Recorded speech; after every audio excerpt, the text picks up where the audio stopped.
हरे कृष्णा।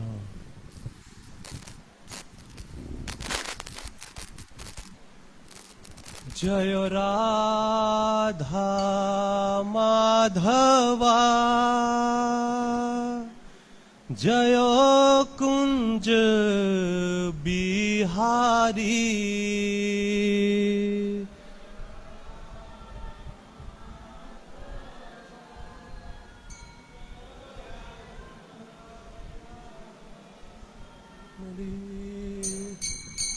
जय राधा माधवा, जय कुंज बिहारी। जय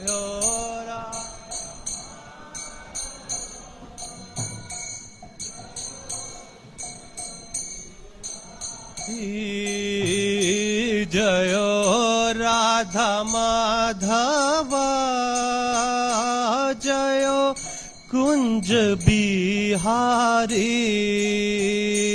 जय राधवा,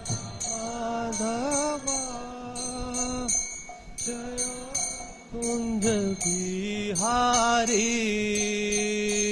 जय गोपीजन वल्लभा, जय गिरवर धारी। जय गिरवर धारी। जय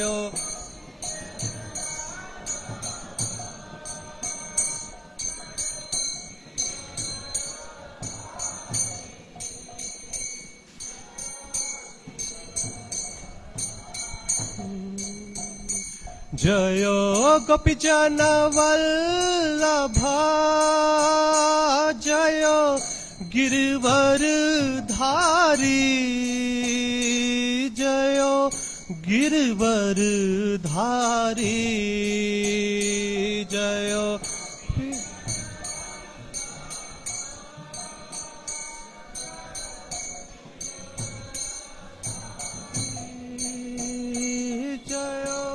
गिरवर धारी।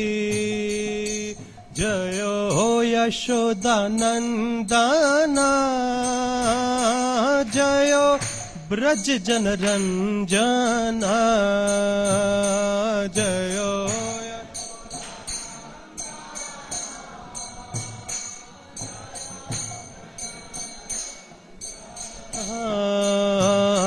जय यशोदानंदना, जय ब्रज जन रंजना।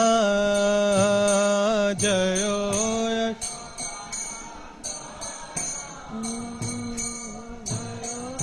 ब्रज जन रंजना। जय यमुना तीर वनचारी, जय कुंज बिहारी। जय कुंज बिहारी। जय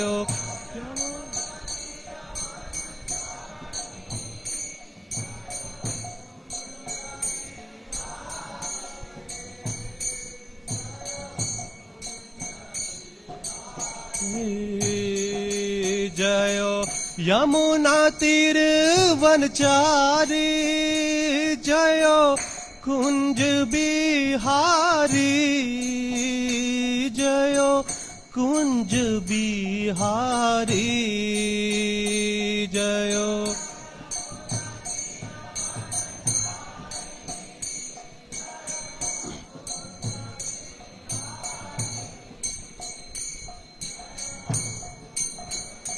हरे। जय राधा माधवा, जय कुंज बिहारी।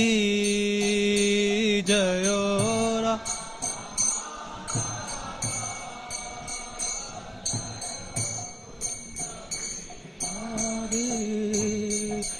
जय श्री कृष्ण चैतन्य प्रभु नित्यानंद, श्री अद्वैता गदाधर शिव सदी गौर भक्त वृंदा जय श्री कृष्ण जय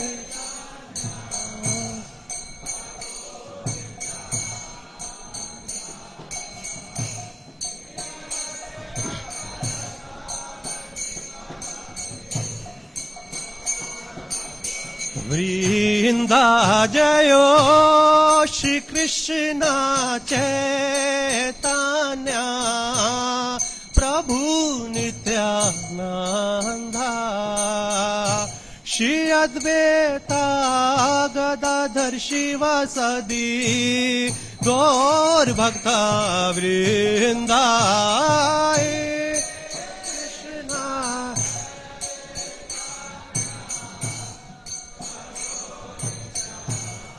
Everybody chant.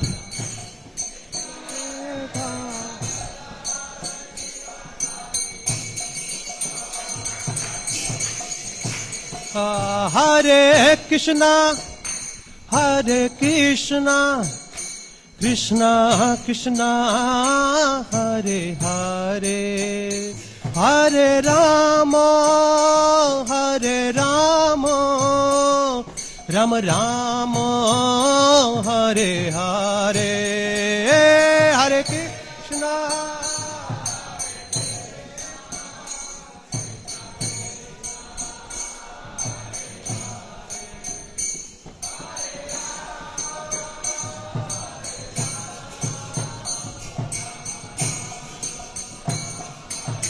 Hare Hare Krishna, Hare Krishna, Krishna Krishna, Hare Hare, Hare Rama, Hare Rama, Rama Rama, Hare Hare, Hare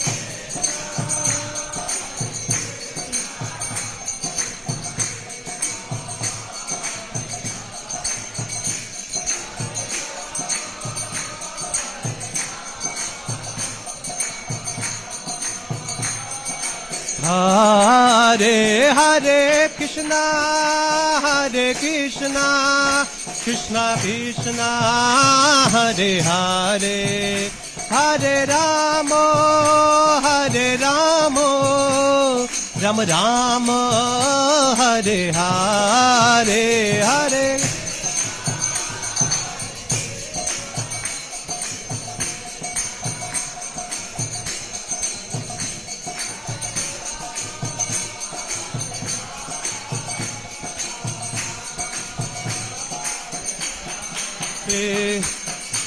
Hare Hare Krishna, Krishna Krishna, Hare Hare, Hare Ram, Ram Ram, Hare Hare.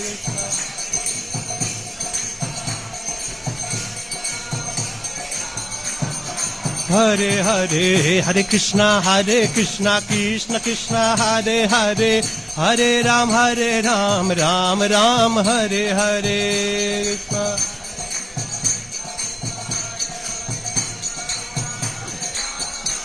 Hare Hare, Hare Krishna, Krishna Krishna, Hare Hare, Hare Ram, Ram Ram, Hare Hare.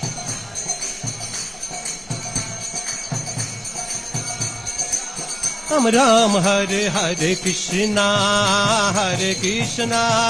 Krishna Krishna, Hare Hare, Hare Rama, Rama Rama, Hare Hare, Hare Krishna.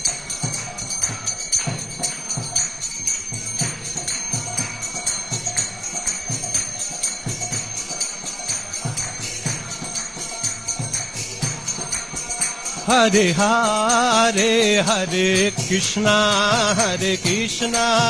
Krishna Krishna, Hare Hare, Hare Rama, Rama Rama, Hare Hare, Hare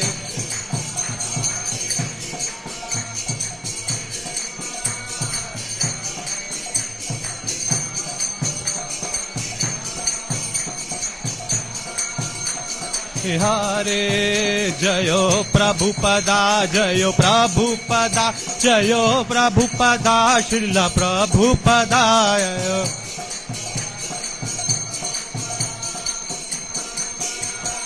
Prabhupada Prabhupada Prabhupada Prabhupada जय जय प्रभुपाद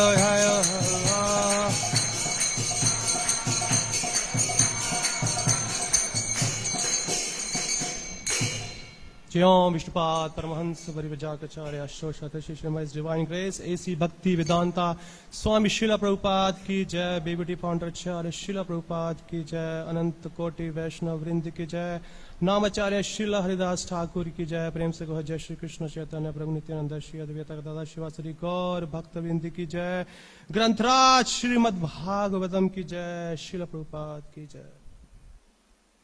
ओम नमो भगवते वासुदेवाय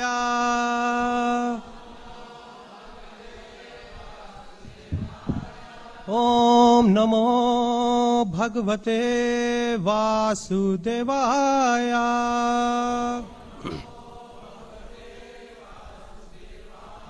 ओम नमो भगवते वासुदेवाय।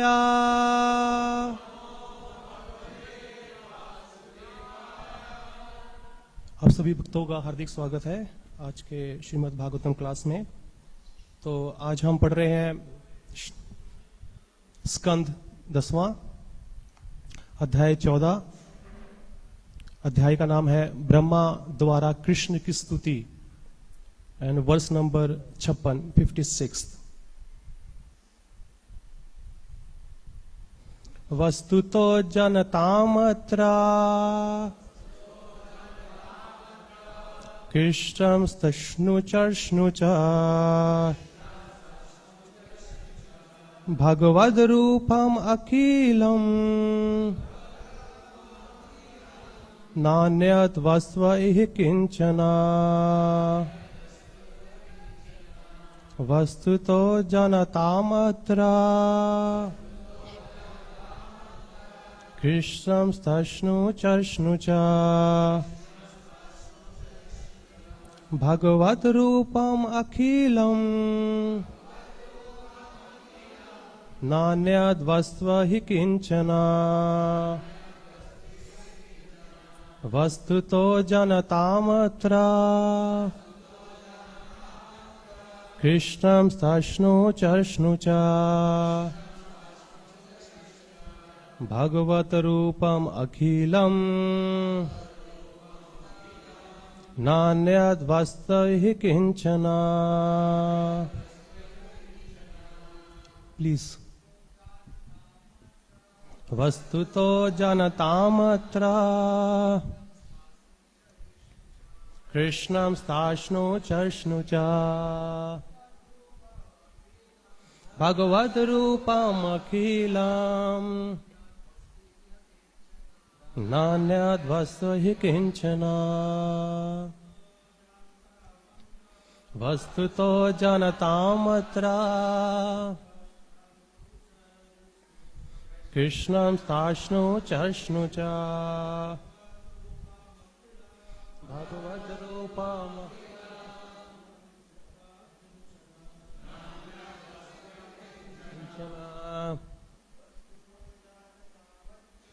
वस्तुतो जनतामत्र कृष्णं स्तश्नुचर्ष्णुच भगवद् रूपम् अखिलम् नान्यद् वस्त्वहि किंचन। वैष्णवीस। वस्तुतो जनतामत्र कृष्णं स्तश्नुचर्ष्णुच भगवत रूपम् अखिलम् नान्यद् वस्त्वहि किंचन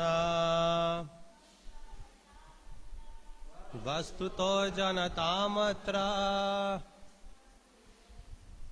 कृष्णं स्तश्नुचर्ष्णुच भगवद् रूपम् अखिलम् नान्या वस्तु हि किंचन वस्तुतो जनतामत्र कृष्णं स्थाष्णु चर्ष्णु च भगवत रूपम अखिलम नान्यद् वस्तु हि किंचन। वर्ड टू वर्ड मीनिंग, वस्तुतः वास्तव में, जानताम जानने वालों के लिए, अत्र इस संसार में, कृष्णम भगवान कृष्ण को, स्थाष्णु अचल, चरिष्णु चल, च तथा, भगवत रूपम भगवान का प्रकट रूप, अखिलम सर्वस्व, ना कुछ भी नहीं, अन्यता अन्य, वस्तु वस्तु, यह यहाँ, किंचन तनिक भी। Translation and purport by Srila Prabhupada. Srila Prabhupada की ट्रांसलेशन, इस जगत में जो लोग भगवान कृष्ण को यथा रूप में समझते हैं, वे समस्त चर या अचर वस्तुओं को भगवान के व्यक्त रूप में देखते हैं। ऐसे प्रबुद्ध लोग भगवान कृष्ण से परे अन्य किसी यथार्थ वास्तविकता को नहीं मानते। तात्पर्य, प्रत्येक वस्तु कृष्ण में और प्रत्येक वस्तु में कृष्ण विद्यमान रहते हैं, फिर भी प्रगमन की दिशा शक्तिमान से विस्तरित शक्ति की ओर होती है। भगवान कृष्ण आदि सत्ता है जिनसे अन्य सारी सत्ताएं अद्भुत होती हैं। वे परम शक्तिमान है जिनसे सभी प्रकार की शक्तियां प्रकट होती हैं। इस तरह हमारे शरीर, आत्मा, परिवार, मित्र, राष्ट्र, लोक, ब्रह्मांड इत्यादि भगवान की ही अभिव्यक्तियां है, जो अपनी निजी शक्तियों के माध्यम से विस्तार करते हैं। निश्चय ही कृष्ण हमारे प्रेम तथा आकर्षण के चरम लक्ष्य हैं, जबकि शरीर, परिवार तथा घर गौड़ लक्ष्य है।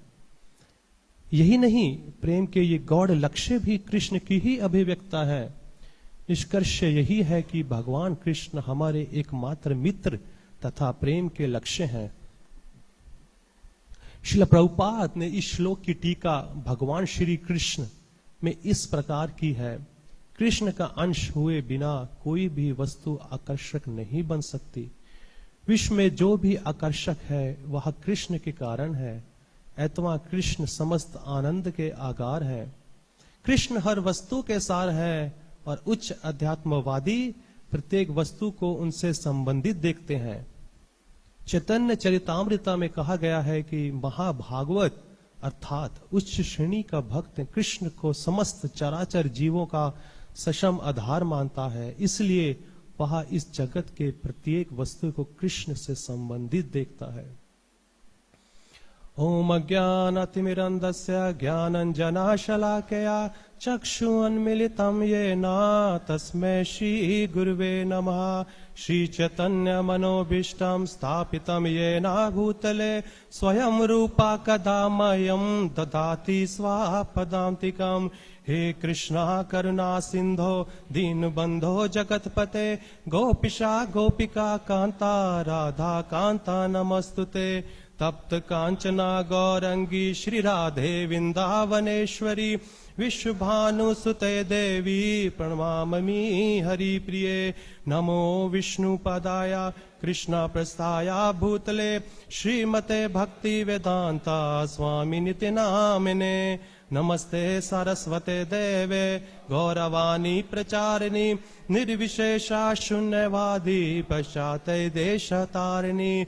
जय श्री कृष्ण चैतन्य प्रभु नित्यानंदा श्री अद्वैता गदाधारा शिवासादि श्री गौर भक्त वृंदा। हरे कृष्णा कृष्ण कृष्णा हरे हरे हरे राम राम राम हरे हरे।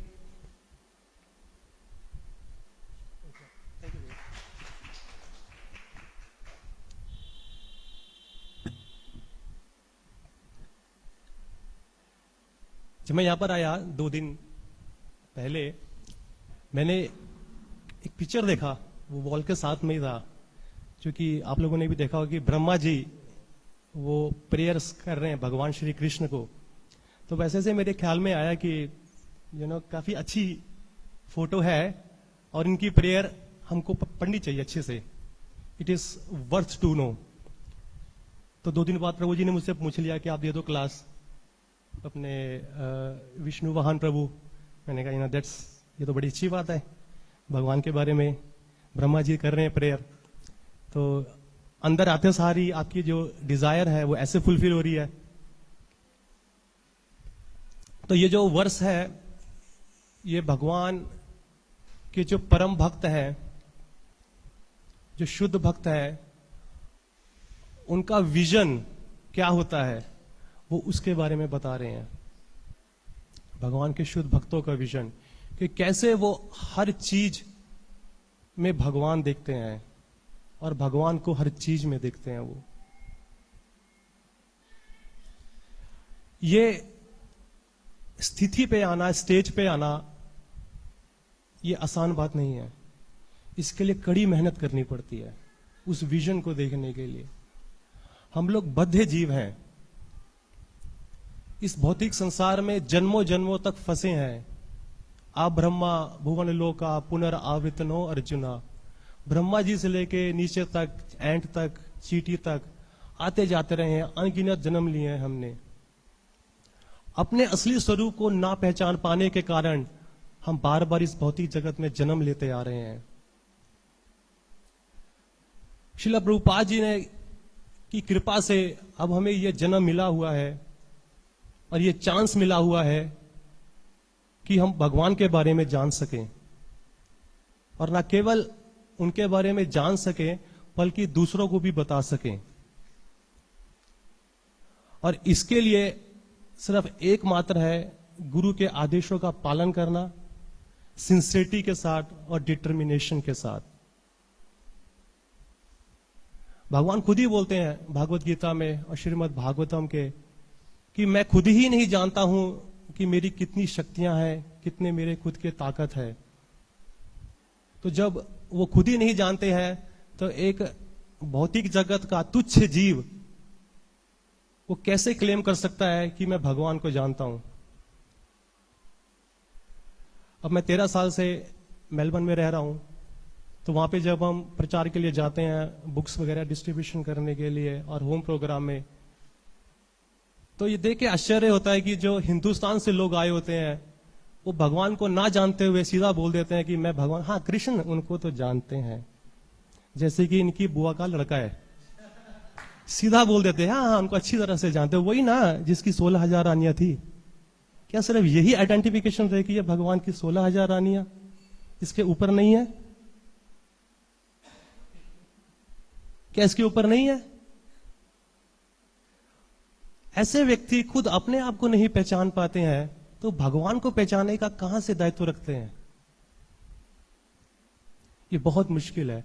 अब देखिए, जैसे कि एक बद्ध जीव, छोटा सा बच्चा जब पैदा होता है मां के घर में, जब वो बाहर आता है तो बाहर आते सारी वो जिस फैमिली से बिलोंग करता है वो फैमिली वाले सब उस पर अपना अपना दायित्व थोप बैठते हैं।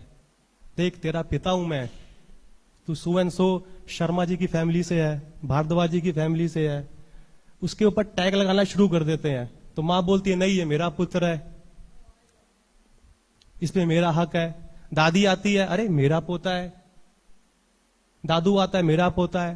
धीरे धीरे करके जब बड़ा होता है, स्कूल में जाता है, कुछ अच्छा खेलता है, कुछ नाम कमाता है, स्कूल वाले बोलते हैं अरे ये हमारा स्टूडेंट है, हमारा विद्यार्थी है। तो सब धीरे धीरे करके उस पर अपनी स्टैंप लगाना शुरू करते हैं, ये हमसे बिलोंग करता है, ये हमारी प्रॉपर्टी है। जब थोड़ा सा और बड़ा होता है, किसी कोचिंग सेंटर में जाता है, अच्छा सा स्कोर लेकर आता है, तो कोचिंग वाले बोलते हैं ये हमारा विद्यार्थी था, 12वीं में 80% 90% लेकर आया है, और नेक्स्ट ईयर उसकी फोटो बिला बोर्ड पे लगा के ऊपर रख देते हैं ताकि उनकी सेल बढ़े, उनके पास स्टूडेंट आए। ऑफिस में जाता है या आर्मी में जाता है, कहीं पे भी जाता है, कुछ अच्छा कार्य करता है, मेडल जीत के आता है, आर्मी वाले बोलते हैं, देश वाले बोलते हैं ये हमारा सैनिक है। ऑफिस वाले बोलते हैं, कर्मचारी बोलते हैं ये हमारा है, best salesman of the year. शादी होती है, बीवी बोलते हैं ये हमारा है,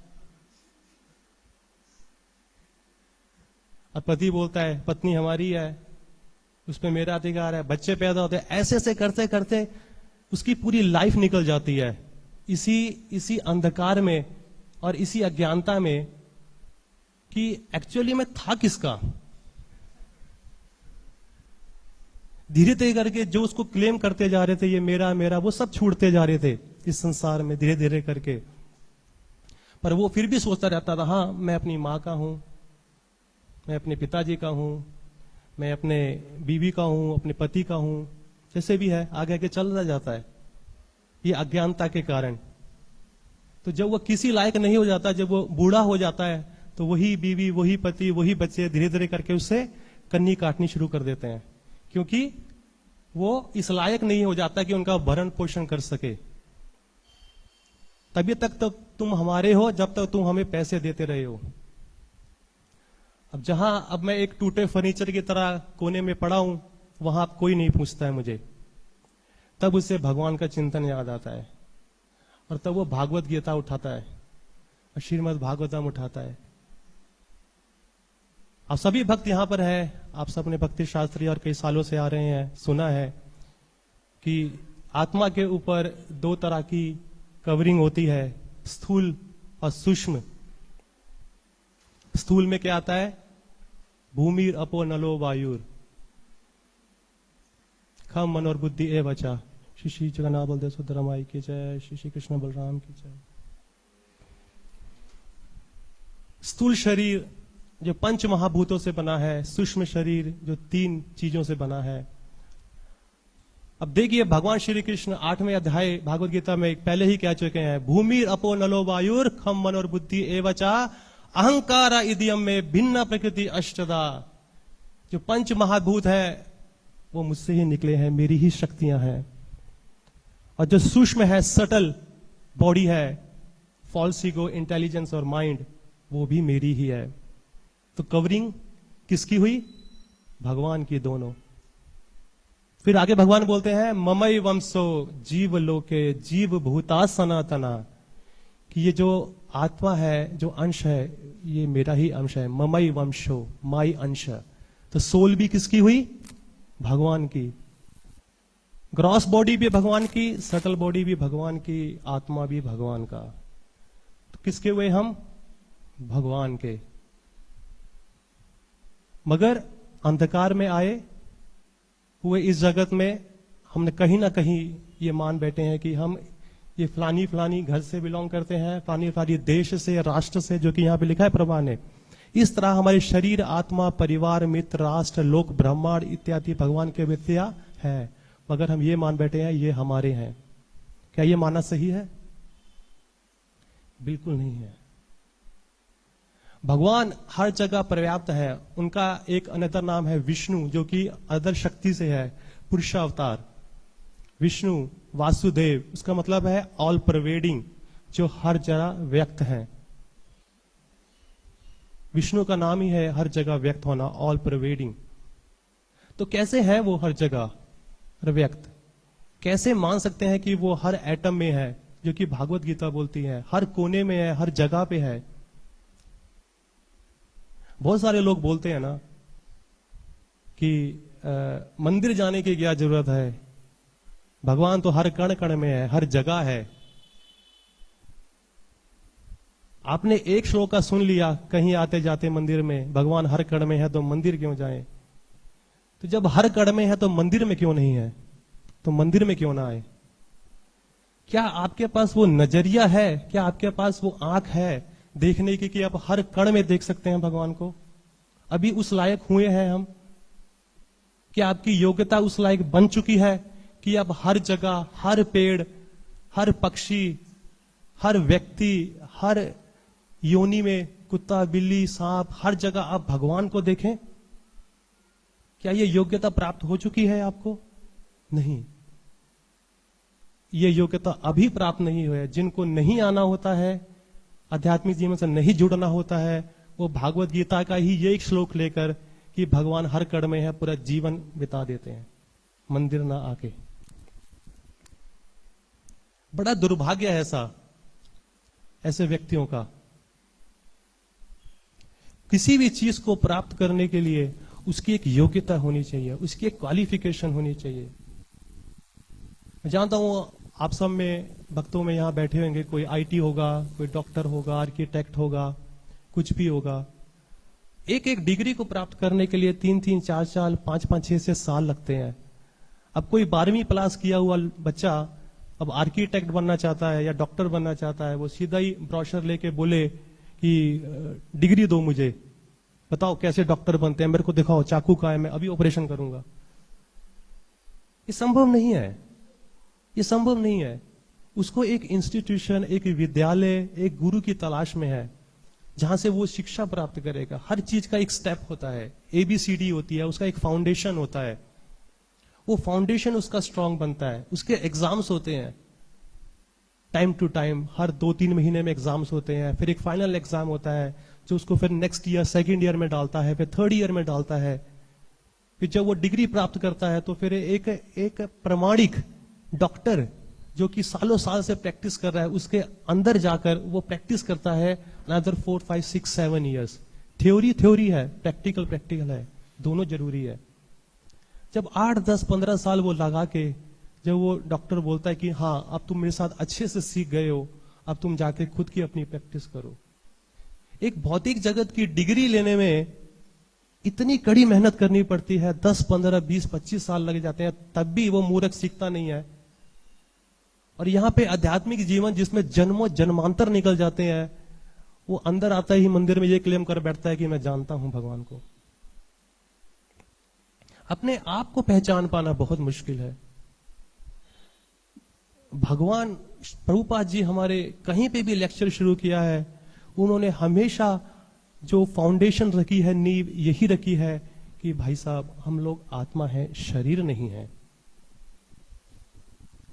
बड़ी बड़ी फिलॉसफी का क्या फायदा अगर आपका बेस ही स्ट्रांग नहीं हुआ है, आपकी फाउंडेशन ही नहीं स्ट्रांग हुई है।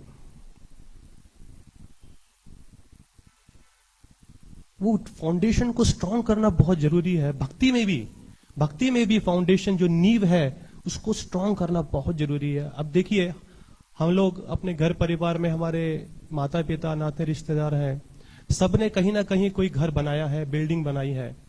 सबसे अधिक समय किसमें लगता है? नींव में। बहुत अच्छा आंसर दिया प्रभु जी आपने, नींव में, फाउंडेशन में। क्योंकि अगर फाउंडेशन जितनी गहरी होगी और जितनी मजबूत होगी, वो उसके ऊपर आप कितना बड़ा मर्जी कासल, बिल्डिंग, पैलेस खड़ा कर लो, वो सालों साल खड़ा रहेगा। मगर अगर नींव ही कच्ची है तो चाहे आप हफ्ते बाद ही वो गिर जाए या 2 दिन के बाद ही वो गिर जाए बिल्डिंग। तो हमें ऐसा नहीं करना है। भगवान को जानना आसान नहीं है, बट भगवान को जानना भी आसान है। 18वें अध्याय में भगवान ने खुद ही बोला है, भक्त्या माम अभिजानते यवन यचस्वी तत्वतः। भक्ति के द्वारा ही मुझे जाना जा सकता है। मगर भक्ति के अंदर भी डिटेलिंग आती है। बहुत सारे भक्त लोग जो 3rd लाइन है इस वर्ष की, इस श्लोका की, उसको अधिक ध्यान नहीं देते हैं, जिसमें भगवान ने एम्फेसाइज बहुत जोर लगा के बोला है। वो क्या है? तत्तो माम तत्वतो ज्ञातो विश्ते तद अनंतरम। कि मुझे जानना है भक्ति में, मगर तत्व के साथ। तो मतलब सच्चाई के साथ, पढ़ने पे मजबूती के साथ। ऐसा नहीं है कि मैं सड़क पे जा रहा हूं, 20 लोग आए हरे कृष्णा वाले, तो मैं हरे कृष्णा वाला बन गया। आगे गया मोड़ पे, जय माता दी, 40 लोग खड़े हैं, क्योंकि उनकी तादाद ज्यादा है तो मैं वहां चला गया। आगे गया गणपति बप्पा मोरिया, 60 लोग खड़े हैं तो मैं उनके साथ हो गया, क्यों? इनकी तादाद ज्यादा है। नहीं, तत्व माम। अगर अकेले भी खड़े हो तत्व जानते हुए, तो तुम्हें कोई नहीं हिला सकता है। और ये एग्जाम्पल हमारे शिला प्रभुपाद जी ने किया।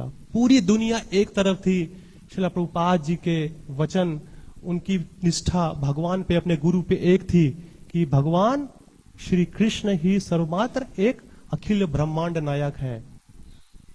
उनके गुरु महाराज शिला भक्ति सिद्धांत सरस्वती ठाकुर महाराज सिम्हा गुरु, उनको देखते सार ही लोग अपना रास्ता बदल लेते थे। मायावादी जितने भी थे, इम्पर्सनलिस्ट, मायावादी, शून्यवादी, जितने भी लोग थे। क्यों? क्योंकि उन्होंने तत्व के साथ जाना है कृष्ण को, उनकी शिक्षाओं को ग्रहण किया है। फॉर्मूलाज दिए गए हैं भागवत गीता में, श्रीमद् भागवतम में, पर वो फॉर्मूला का जो रिजल्ट आएगा वो कैसे आएगा? फॉर्मूला को एज इट इज, यथा रूप इस्तेमाल करके। उस फॉर्मूला को हम लोग चेंज नहीं कर सकते हैं, बिल्कुल भी नहीं। जहां फॉर्मूला हल्का सा चेंज हुआ केमिस्ट्री में, रिजल्ट कुछ और ही निकलता है। तो भक्ति में भी ऐसा ही है, भक्ति में भी ये ऐसा ही है। जैसी इंस्ट्रक्शन बताई गई है वैसे ही हमें फॉलो करनी है, वो भी इंटेलिजेंस के साथ, बुद्धि के साथ, और अपने सीनियर्स की गाइडेंस के अनुसार। इसको कैसे अप्लाई करना है जीवन में, ये सब मुख्य बातें भगवान ने बताई गई हैं। जितना हम आगे आगे चलते रहेंगे भक्ति में, जो शुद्ध भक्त होता है, आप देखिए जो भी हमारे इस्कॉन के जो सन्यासी लोग हैं, वरिष्ठ भक्त हैं, वो जितना सालों साल भगवान का भजन कर रहे हैं, भगवान का प्रचार कर रहे हैं, अभी उनसे पूछिए तो वो हम्बली, नम्रता पूर्वक बोलेंगे मैं भगवान को नहीं जानता हूं। जितना आप जानने का कोशिश करेंगे आप उतना जानेंगे कि मैं भगवान को नहीं जान सकता हूं। मगर एक नया भक्त और नया बंदा क्या बोलता है? मैं जानता हूं। नहीं, ऐसा बिल्कुल भी नहीं हो सकता है। भगवान को जानना मतलब भगवान के बिना भगवान को नहीं जान सकते जब तक उनकी कृपा प्राप्त ना हो, और ये कृपा भक्त के द्वारा ही होती है। हम मंगला आरती में हमारा जो 8वां श्लोक है वो हम चैंट करते हैं, यस्या प्रसादाद भगवत प्रसादा, यस्या ना प्रसादा ना गति कुतोपि। गुरु की कृपा से भगवान मिलते हैं, भगवान की कृपा से गुरु मिलते हैं। ये दोनों आपस में इंटर रिलेटेड है, इनका आपस में संबंध है। भगवान बोलते हैं मुझे चाहिए, मेरे भक्तों के पास चाहिए, वो आपको बताएंगे कैसे मेरे पास आना है। और भक्त के पास जाइए, मैं आपको बताता हूं कैसे भगवान मिलते हैं। अब ये बहुत सारे लोगों का जो बाहर के हैं, जो भक्ति में इतने अभी परिपूर्ण नहीं है, वो कहते हैं कि भगवान को जाने, कुछ संस्थाएं हैं ऐसी जिन्हें मैं जानता हूं कि वो खुद ही बोलते हैं भगवान हमारे पिता है, जो कि है कि एक पिता को जानने के लिए क्या हमें थर्ड मैन की जरूरत है? क्या हमें अपने पिता को पहचानने के लिए कोई हमें बताएगा हमारा पिता कौन है? कोई सेंटर में होना चाहिए? नहीं होना चाहिए। मगर वैष्णव फिलॉसफी क्या बोलती है? सेंटर में है, एक भगवान का रिप्रेजेंटेटिव है, प्रतिनिधि है। क्योंकि हमें भगवान के बारे में नहीं पता, वो हमें भगवान के बारे में बता रहा है। उदाहरण के तौर पर हम सब ऑफिस, फैक्ट्री या किसी वेयर हाउस में काम करते हैं। आपने हार्डली कभी अपने ऑफिस या फैक्ट्री वेयर हाउस के किसी ऑनर को मिला होगा, जो उसका मालिक है, उसको कभी आपने उसका इंटरव्यू लिया होगा उसने आपका, और कुछ भी नहीं। जो जर्नल मैनेजर है, सुपरवाइजर है, ऑपरेशनल मैनेजर है, कहीं वो ही लेते हैं इंटरव्यू आपका। आप उनको देख भी नहीं, खाली उनका फोटो देखते होंगे ऑफिस के अंदर, हाँ ये हमारे सीएम है, ये हमारे सीईओ ही है। ज्यादातर तक हमारी डीलिंग होती है सुपरवाइजर या ऑपरेशन मैनेजर से। अगर सुपरवाइजर हमें बोलता है कि ये टास्क है आपके लिए, आप इसे कर दीजिए, अब कर देते हैं, तो सुपरवाइजर खुश हो जाता है। अब सुपरवाइजर जाके रिपोर्ट करता है ऑपरेशन मैनेजर को, ऑपरेशन मैनेजर रिपोर्ट करता है जाके ऊपर बॉस को। अब आप सीधा ये बोले कि मुझे बॉस को ही प्रसन्न करना है, तो क्या ये मुमकिन है? क्योंकि बॉस ने अपनी एनर्जी, अपने प्रतिनिधि आगे छोड़े हुए हैं। अगर सुपरवाइजर प्रसन्न है तो बॉस प्रसन्न है, अगर सुपरवाइजर पसंद नहीं है तो बॉस भी प्रसन्न नहीं है। सुपरवाइजर प्रसादा, कंपनी प्रसादा। सुपरवाइजर ना प्रसादा, ना गति कुतोपि। क्योंकि सुपरवाइजर आपकी सेवा से प्रसन्न है तो आपकी सैलरी में जो इंक्रीमेंट है वो ही लिख के देता है कि सर फलाना फलाना बंदा है, इसने बहुत अच्छे से काम किया है, हार्ड वर्क, एक्स्ट्रा काम किया है, प्लीज नेक्स्ट ईयर इसकी सैलरी को थोड़ा बढ़ा दीजिए। तो सुपरवाइजर को खुश किया तो ऊपर कंपनी खुश हो गई। तो वैसे ही यहाँ पे जो स्पिरिचुअल मास्टर है, वरिष्ठ भक्त है, ये सब है, उनके प्रतिनिधि हैं, और ये प्रतिनिधि भगवान श्री कृष्ण के ही हैं। वो जैसे ही आप उनको रिपोर्ट करते हैं, वो आपको देते हैं आपकी प्रगति में, अगर वो प्रसन्न हो जाते हैं तो भगवान ऑटोमेटिकली प्रसन्न हो जाते हैं। बहुत ही सरल है, बहुत ही सरल। अब देखिए, ये दूसरे पैराग्राफ में शिला प्रभुपाद जी ने जो भगवान श्री कृष्ण जो एक पुस्तक लिखी है, Krishna the supreme personality of God head, इसी चैप्टर में टीका ली है, अपनी कमेंट्री लिखी है कि कृष्ण का अंश हुए बिना कोई भी वस्तु आकर्षक नहीं बन सकती है। अगर आप कोई भी चीज आकर्षक देखते हैं, क्योंकि कृष्ण नाम का मतलब ही है आकर्षित, अट्रैक्टिव, ऑल अट्रैक्टिव, जो हमें अपनी तरफ आकर्षित करे। तो अगर वो आकर्षण है, तो जो भगवान के जो अंश हैं, भगवान के जो बच्चे हैं, अगर वो कहीं ना कहीं आपको कोई भी चीज आकर्षित कर रही है, तो वो भगवान के आकर्षण के कारण ही वो आकर्षित कर रही है। क्योंकि जो क्वालिटी उस आकर्षण में है, वो आकर्षण का सोर्स भगवान श्री कृष्ण ही है।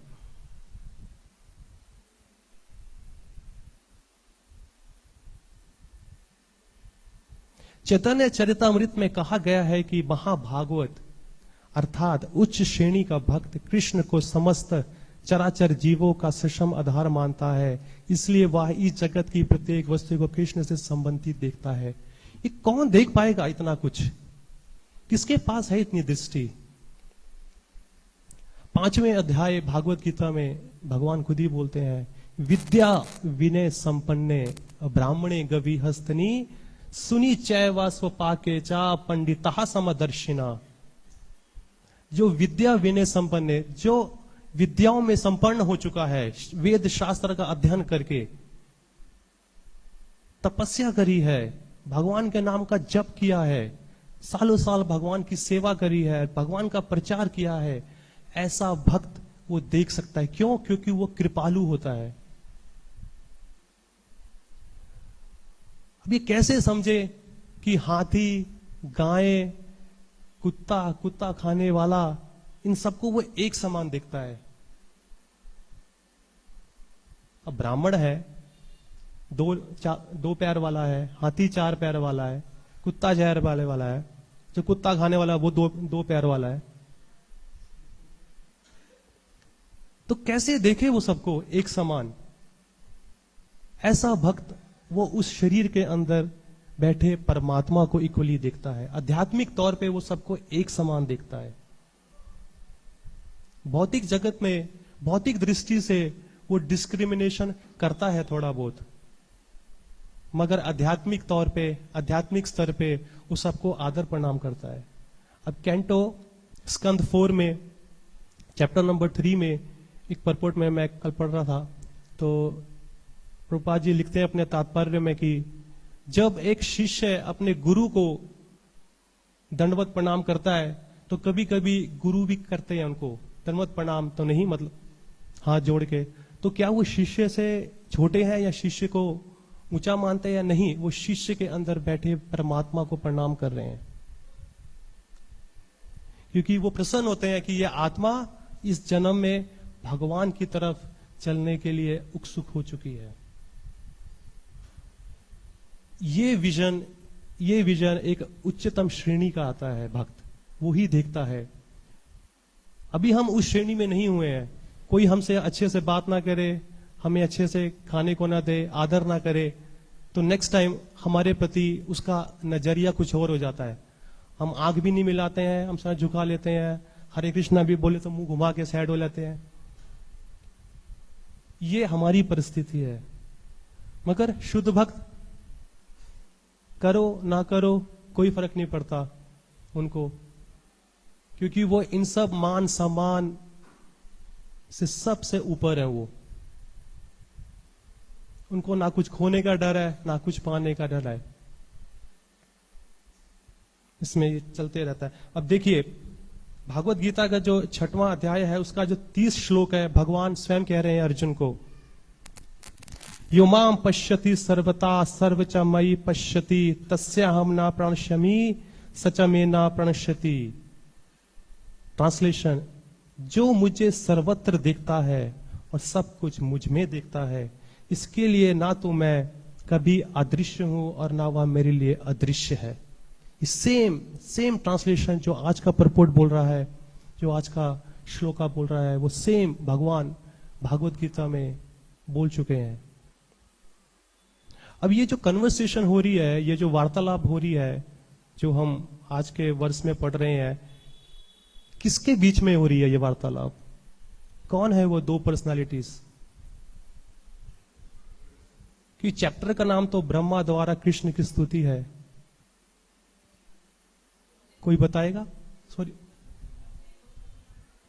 सुखदेव गोस्वामी और परीक्षित महाराज। हाँ जी माता जी, धन्यवाद। प्रश्न पूछे गए हैं परीक्षित महाराज के द्वारा भगवान के अनंत लीलाओं के बारे में, तो उनका वर्णन किया जा रहा है। ये स्कंद 10वां आश्रय बोलता है, सम्मम बोनम, भगवान का मुख, उसकी सुंदरता के बारे में बताता है कि कितने अद्भुत हैं, कितने विशाल हैं, कितने कृपालु हैं। वो अपने बच्चों पे, कि बच्चे भूल चुके हैं मगर वो नहीं भूले हैं, उन पे अपनी कृपा लुटाना। कोई उनको प्यार करे तो भी उनके हैं, कोई उनको प्यार ना करे वो भी उनके हैं, हर तरफ से। अब पिता के लिए 4 बच्चे हैं, 10 बच्चे हैं, चाहे जितने भी हैं, कोई प्यार करता है, कोई आदर करता है, कोई नहीं करता है, मगर पिता का नजरिया एक समान ही होता है अपने बच्चों के प्रति। तभी भागवत गीता में और श्रीमद् भागवतम में कहा गया है, तस्मत् भारत सर्वात्मा भगवान ईश्वरो हरि श्रोतव्य कीर्तव्य समृत इच्छा भयम। अगर आपको इस भौतिक जगत में अगर उभरना है, यहां से निकलना है, तो भगवान श्री कृष्ण का एकमात्र उनके कीर्तन, श्रवण, उनके नाम, उनके प्रचार में जुट जाइए। और ये जुटे कैसे? भगवान के भक्तों का शरण लेते हुए। आई थिंक प्रभु इतना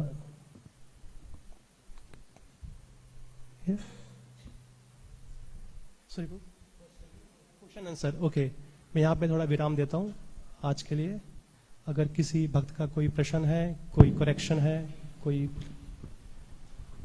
हरे कृष्णा, बहुत बहुत धन्यवाद प्रभु जी। मेरा क्वेश्चन था कि जैसे आप कह रहे थे कि जो ब्रह्मा जी हैं वो भगवान के शुद्ध भक्त हैं। जो ब्रह्मा जी वो भगवान के सुपुत्र हैं, शुद्ध भक्त है, प्योर डिवोटीज, शुद्ध भक्त है। हाँ जी। और उसमें जैसे आपने कोट किया भगवत गीता में, आप ब्रह्मा भुवना लोका पुनरपि अर्जुन, ब्रह्मा जी को भी शरीर छोड़ना पड़ता है, चींटी से लेकर ब्रह्मा जी को शरीर छोड़ना पड़ता है। तो दोनों चीज, एक तो ब्रह्मा जी शुद्ध भक्त हैं, मतलब उनको भी शरीर छोड़ना पड़ता है, तो क्या वो शरीर छोड़ते हैं जैसे एक बदजीव छोड़ता है, या फिर? आपका प्रश्न है कि ब्रह्मा जी शुद्ध भक्त है, जब वो शरीर छोड़ते हैं तो क्या वो आम इंसान की तरह शरीर छोड़ते हैं? जैसे भगवत गीता में आप ब्रह्मा भुवना लोका, कि ब्रह्मा जी तक शरीर छोड़ना पड़ता है उसको। अच्छा, नहीं, मैंने कोट इसलिए किया था, आपको वो मालूम है उसका मीनिंग क्या है? अब्रह्मा भुवन लोका पुनर्अवितनो अर्जुना माम उपेत्या तु कौन्तेया पुनर्जन्मा न विद्यते। इस जन्म में जो भौतिक जीव है वो ब्रह्मा जी तक का भी जन्म ले चुका है। आप चाहे मैं है या आप हैं या कोई है, हम सब भी कभी ना कभी अपने टाइम पे ब्रह्मा जी की पोजीशन पे जा चुके हैं। और चींटी की पोजीशन के मतलब ऊपर से लेकर नीचे तक जितने भी जीव हैं वो सब हमने वो योनियों में जा चुके हैं। मगर जो भगवान बोलते हैं माम उपेत्या तू कौन्तेया, ओ कुंती पुत्र, जो मेरे पास आता है पुनर्जन्माना विद्यते, उसका जन्म कभी दोबारा नहीं होता है। तो इस ट्रांसलेशन, इस वर्ष का मीनिंग ये है। क्या क्योंकि भक्त लोग हैं, भक्त लोग जो भी लोग हैं वो अलग अलग लोकों पे जाने की इच्छा रखते हैं। कोई बोलता है स्वर्ग में जाऊंगा, कोई बोलता है मैं यहाँ पे जाऊंगा, वहां पे जाऊंगा। नो का इसमें कोई संशय नहीं है कि अलग अलग लोकों में, अलग अलग प्लेनेट में जो लाइफ टाइम है, जो एक जीव का है, वो अलग अलग है। अब जैसे कि स्वर्ग में वो लोग जीते हैं 10,000 साल तक, जो कि दिव्य युग है, जो कि दिव्य साल है, तो उनका जो जीने की अवधि है वो ज्यादा है। तो मगर उन सब चीजों को फायदा है क्या अगर जो इंसान वो मांगता रहे, क्योंकि वो एक दिन तो खत्म होनी ही है, चाहे वो आज होए, चाहे वो करोड़ों साल बाद होए, चाहे वो अरबों साल बाद होए, एक न एक दिन तो खत्म होना ही है। वो फिर दोबारा स्टार्ट करेगा जीरो से अपने कर्म के आधार पर जो भगवान बोलते हैं जो मुझे भजता है और जो मेरे पास आने का प्रयत्न करता है, उसका कभी भौतिक जगत में दोबारा जन्म नहीं होता है। तो हमें यह प्रयत्न करना चाहिए कि भौतिक जगत की इच्छाओं को ना मांगते हुए भगवान से एक परमानेंट सोल्यूशन मांगे, और वो है भगवान की भक्ति, उनके चरण कमलों के दर्शन, उनका मुख देखते रहें हमेशा। क्योंकि हर कोई चाहता है ना, ये नेचर है कि हम लोग अपना शरीर त्यागना नहीं चाहते, हम लोग नहीं मरना चाहते। एक ये फियर है, ये एक डर है कि मुझे शरीर त्यागना पड़ेगा, चाहे अभी त्यागूं, क्योंकि देखो ना, इस जगत में अगर हम रह रहे हैं तो ये डर इतना है कि मेरी नौकरी न चली जाए, ये भी एक डर है, मेरा रिश्ता ना टूट जाए, ये भी एक डर है, अगर मैं स्कूटर पे जा रहा हूं कोई एक्सीडेंट ना हो जाए, हर समय डर डर डर डर है। और क्या डर है? शरीर त्यागने का डर है। तो इस करके इस डर को खत्म करने के लिए ही परमानेंट सोल्यूशन है माम उपेत्या तो कौनतया पुनर्जन्माना विद्यते। इसी में भी जैसे ब्रह्मा जी हैं, वो आप कह रहे थे भगवान के शुद्ध भक्त हैं, हम भागवत में ही पढ़ते हैं, तो क्या उनको भी एक जीव की तरह शरीर छोड़ना पड़ता है? और क्या वो जब ब्रह्मा जी रहते हैं उसके बाद उनको भगवान के धाम, जैसे शुद्ध भक्त हैं तो भगवान के धाम ट्रांसफर होते हैं, या फिर कैसे क्या उसका गति होता है? जो इस टाइम के ब्रह्मा जी हैं वो शुद्ध भक्त हैं। हमारे जो इस पृथ्वी के ब्रह्मा जी हैं, जो अब बने हुए हैं इस ब्रह्मांड के, वो शुद्ध भक्त हैं। तो जब जैसे देखिए ये धरती लोक है, धरती लोक पे हमको टाइम नहीं पता है कि हम लोग कब चले जाएंगे, मगर ब्रह्मा जी को पता है कि वो 100 साल के बाद जाएंगे, और वो हमारी तरह नहीं जाते हैं। उनका जब पीरियड खत्म होएगा, उनकी जब सेवा खत्म होएगी, तब वो शरीर त्याग के वो चले जाएंगे। वो जीव है, जीव तत्व है, वो जीव तत्व में है। अगर आप श्रीमद् भागवतम में पढ़ेंगे स्कंद 2 में, तो उनके बारे में सारा कुछ उसमें लिखा गया है कि कैसे वो शुद्ध भक्त है, मगर वो हमारी तरह शरीर नहीं त्यागते हैं। उनकी एक अवधि है, उनको पता है मैं एक 100 साल तक, ब्रह्मा जी का 100 साल, हमारा नहीं, ब्रह्मा जी का 100 साल, कि जब वो उनकी सेवा समाप्त होगी तो वो भगवान के धाम चले जाएंगे। क्योंकि हमारी तरह शरीर हम कैसे त्यागते हैं? कैंसर से, बीमारी से, ट्रक के नीचे आके, ऐसे हम लोग अपना शरीर त्यागते हैं यहाँ पर इस भौतिक जगत में, मगर ब्रह्मा जी नहीं जागते हैं ऐसे। माइक देंगे जरा, माइक प्रभु जी। इसमें जैसे आप कह रहे हैं ये ब्रह्मा शुद्ध भक्त हैं, तो क्या हर ब्रह्मा शुद्ध भक्त नहीं होते? नहीं, ये कोई गारंटी नहीं है। दैट्स व्हाट भागवतम बोलती है। जो इस बार के जो ब्रह्मा जी हैं वो शुद्ध भक्त है। अभी देखिए ना, कई बार क्या होता है कि भगवान को जब कोई जीवा नहीं मिलता है एक ब्रह्मा जी की पोस्ट में, ब्रह्मा जी एक नाम नहीं है, ये एक उपाधि है, एक पोजीशन है, एक सेवा है। तो जब उसके लिए उनको नहीं मिलता है तो भगवान खुद ही ब्रह्मा जी का रूप लेके वहां पे बैठते हैं सृष्टि का संचालन करने के लिए, इसको क्रिएशन करने के लिए। तो ये कोई जरूरी नहीं है कि हर बारी जो ब्रह्मा आए वो भगवान के शुद्ध भक्त है, मगर जो इस बारी के हैं वो शुद्ध भक्त बताया गया है भागवतम के अकॉर्डिंग।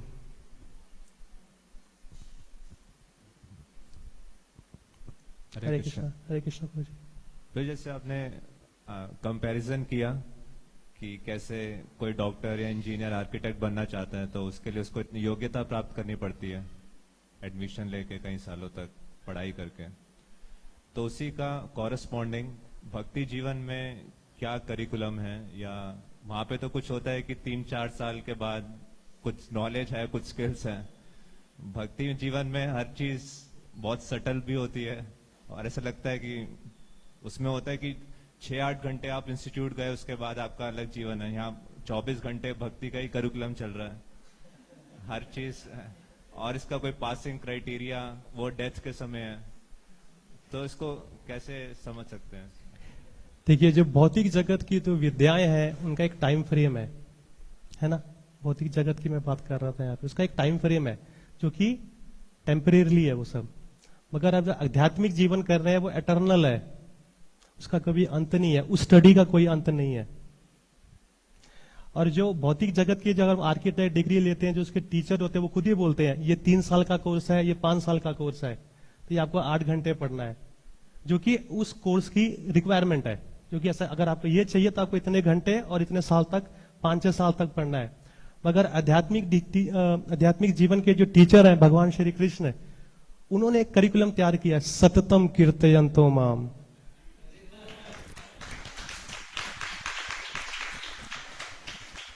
तो हमें टीचर के अकॉर्डिंग एक्ट करना है, अपने अकॉर्डिंग नहीं। तो टीचर बोलता है सततम कीर्तयवान, तो सततम कीर्तयवान। अगर वो नहीं होता है तो जैसे मैंने बताया, उनके जो रिप्रेजेंटेटिव है, उनके भक्त है, वो बोलते हैं 2 घंटे 16 माला। अगर 2 घंटे 16 माला इंक्रीज करते करते सततम पे जाएंगे हम। ठीक है प्रभु जी, शायद मैंने आपको हरे कृष्ण भैया, थैंक यू वेरी मच। तो जैसे आपने एक उदाहरण लिया था जो सुपरवाइजर और जो डील करने के लिए, और साथ में मुझे आपने बताया कि जो कई सारे संस्थाएं बोलते हैं कि पिता और पुत्र के लिए बीच में किसी की आवश्यकता क्या है। तो अगर मुझे वहीं पे, अगर मैं जो आपने एग्जांपल लिया मुझे, तो जो ओनर है, तो अगर उसका पुत्र है, अगर वो आता है उससे मिलने के लिए, तो क्या आवश्यकता है उसको बीच में जो भी जितने जो डीलिंग्स हैं, सुपरवाइजर ऑपरेटिंग जो हैं, तो कैसे मुझे थोड़ा सा अगर आप समझाना चाहें प्लीज। कैसे? हाँ जी प्रभु जी, भागवत गीता में भगवान ने बुलाया है कि जो मेरे भक्त बनते हैं उनके लिए मेरा स्पेशल फेवर होता है। भगवान फेवर सब पे करते हैं, पर जो उनके प्रिय बन जाते हैं उन पे स्पेशल फेवर करते हैं। तो जैसे कंपनी का बॉस है, अब कंपनी का बॉस अगर कोई उसको नहीं जानता, उसका पुत्र नहीं है, तो एक नॉर्मल रूट से जाएगा। मगर जब वो अपने पिता की प्रॉपर्टी हेरिट कर रहा है तो उसके लिए वो रूल्स एंड रेगुलेशंस नहीं बनते हैं। अब जैसे कोई भगवान का भक्त बनने का इच्छुक है इस जन्म में, और वो कोशिश कर रहा है, तो प्रभुपाद जी अपनी शिक्षाओं में लिखते हैं, तो भगवान उसकी फाइल खुद अपने हाथ में ले लेते हैं। तो वो माया देवी को बोलते हैं, नहीं, इसका फाइल मैं देखूंगा, अब आप इसकी फाइल नहीं देखेंगी। तो ये भगवान के ऊपर है। अगर आप भगवान से विमुख होना चाहते हैं, कुछ करना चाहते हैं, तो माया देवी है आपका केस देखने के लिए। अगर आप भगवान के पास आते हैं तो भगवान है आपका केस देखने के लिए। तो ये देखना कि आपको किस लॉयर के पास जाना है, माया देवी और भगवान, कौन आपका केस देखेगा। ठीक है, ठीक है। किसी का कोई प्रश्न आखिरी? ओके। ग्रंथराज श्रीमद् भागवतम की जय, श्रीला प्रभुपाद की जय, निताय गौर प्रेमानंदे।